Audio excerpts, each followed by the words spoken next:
What's up traders, welcome back. Hope everyone's had a good Saturday. I'm going to be doing the market outlooks a little bit early. We're going to be giving people a lot of gems in this video.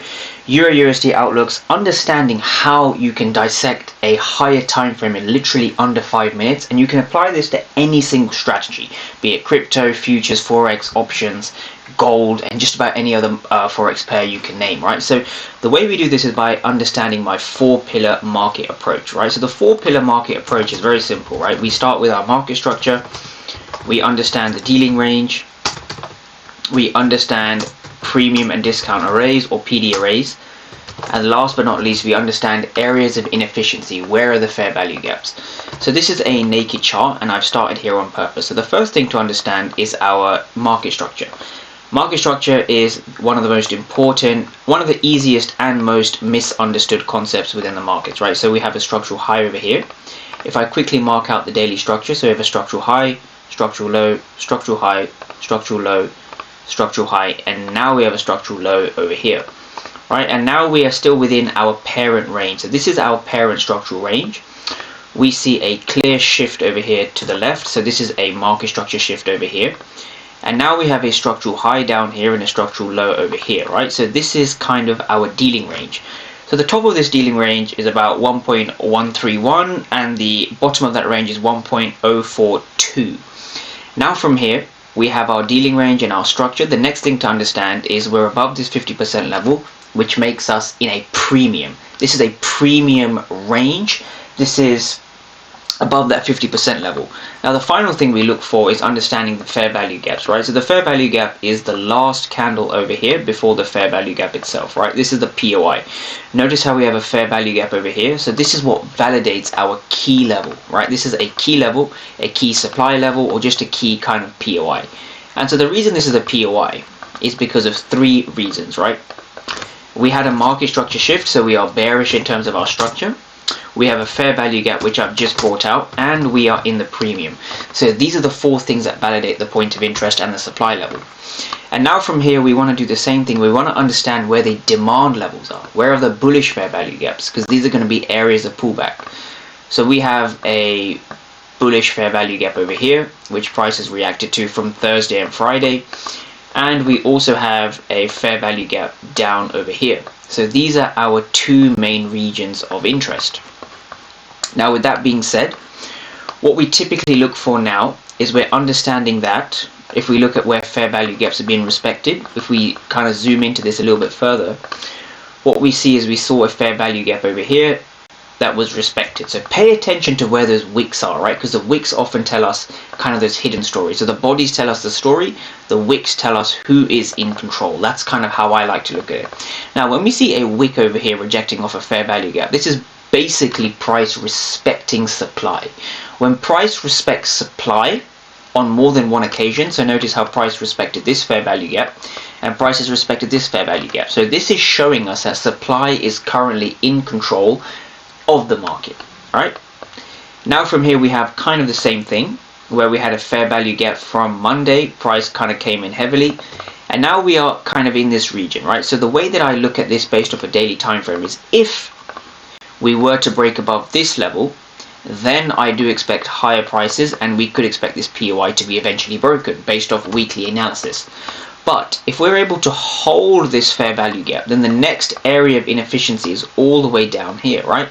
This area of inefficiency is 1.0836, right? 1.0836, right? So this is kind of how I'm looking at the EURUSD. If we go down to the 4-hour time frame, again, the 4-hour time frame, if we quickly zoom out, what we've understood over here in terms of our market structure is, again, we have a similar thing where we have a structural high over here.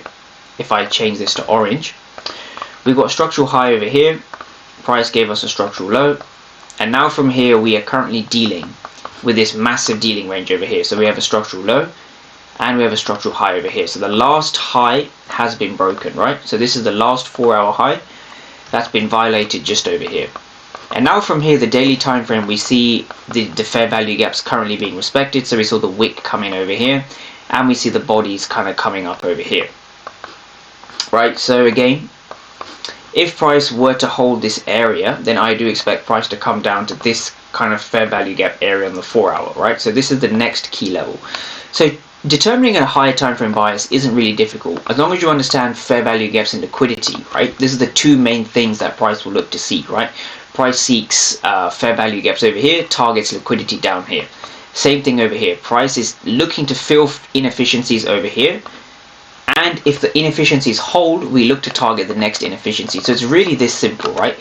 Producing a higher time frame bias does not have to be difficult if you understand what you're looking for, okay? That's one thing I wanted to kind of mention. Now, if we go down to the 15-minute time frame, we can begin to dissect kind of last week's price action. And I want to bring people's attention to a very clear and systematic entry model. So on the daily time frame, we had a very kind of bearish start to the week. So Monday we came into this zone over here, and Tuesday we also, I believe, came into this zone over here. So Monday and Tuesday were pretty bearish days. Now, from a 15-minute time frame perspective, you have to start looking at this and you have to start understanding, well, what are we doing in terms of that weekly candle? Because everything is about the weekly candle, right? The weekly candle is the most important thing that you can possibly get right in your trading, right? So this is a higher time frame level. This is a higher time frame fair value gap level. When you have a higher time frame fair value gap level, what you're looking for is you're looking for a reaction bullish, right? Because we're coming into a demand area, so you're looking for a reaction bullish. That is the most important thing to understand, right? One thing that I often tell traders is it's as simple as drawing one line on a chart, right? So this is the weekly opening. This is 5 p.m. Eastern time. Draw a line from 5 p.m. Eastern time and simply draw it across. This is what we call the weekly opening price. I'm just going to write WO for short. This is the weekly opening price, and you want to be buying below this level, right? That's rule number one. Rule number two is you want to be at a higher time frame sort of level. It could be a demand zone in this area. It's a daily fair value gap, right? So we are looking for price to come into this level, and we are looking for a sweep of a previous day low, right? So Wednesday we had this kind of large impulse to the downside. This is 3:30 UK time, so 8:30 AM Eastern. This is a major run on liquidity over here. This news event is a major run on liquidity. A quick trade tip I'll give to everyone is to use the economic calendar in line with determining the low of the week, right? Very, very powerful concept if you can understand it, right? So this here was some news events coming out at 8:30 Eastern. And what you're looking to do is you're looking to trade away from the news events, right? So the first thing to understand is that we've had a sweep of Tuesday's low. So this is a previous day low, right? So what I'm showing you here is a trade I took, I believe it was Thursday, right? Profited almost $1,000, right? And this is a simple analysis that you can do in about 15 minutes, right? So we've had a sweep of the previous day low. We're well below that weekly opening, and we are at a key level of demand, right? So this is what kind of pointed me to looking for potential longs, right? Despite having a bearish market so far.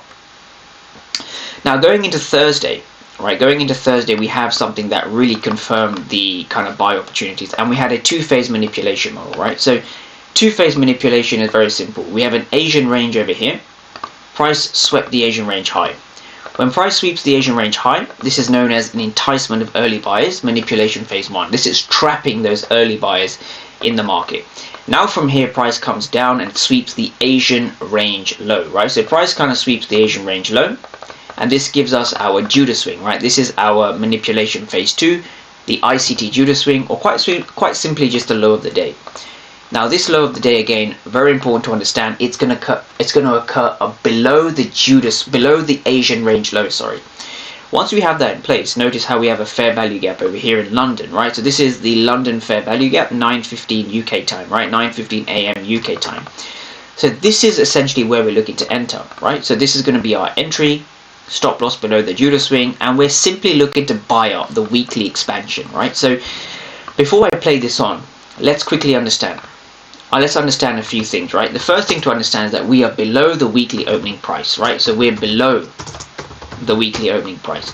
The second thing is we've seen a previous day low that's been swept, right? This is a major pool of liquidity, a previous day low that has been swept in the markets.